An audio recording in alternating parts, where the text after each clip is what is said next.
dve različite patike.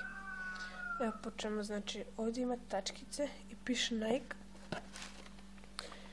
dok ovdje nemaju tačkice, ima samo znak Nike. Naprimjer, po ovom ovdje je jako, kako ja kažem, smrežurena koža. To se ovako vidi. Dok je ovdje koža ravna.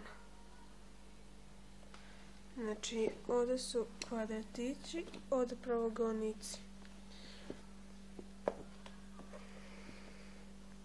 Znači ovo je ovdje udubljeno, a dok je ovdje nalepljeno nečim. Pogledajte ovako džon, mekan džon. Ovdje kao da je plastični džon, neka tvrda plastika. I što još, evo naprimjer ima, ovdje nema rupica po jeziku, dok, ček samo da sedi, ček. Dakle, ovdje naprimjer rupice imaju.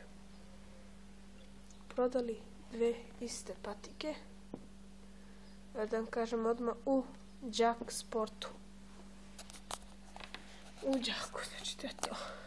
Onda ćemo da idemo da reklamiramo, znači popust sa 7.000 na 3.000. Lepe su patike uglavnom, ali su različite.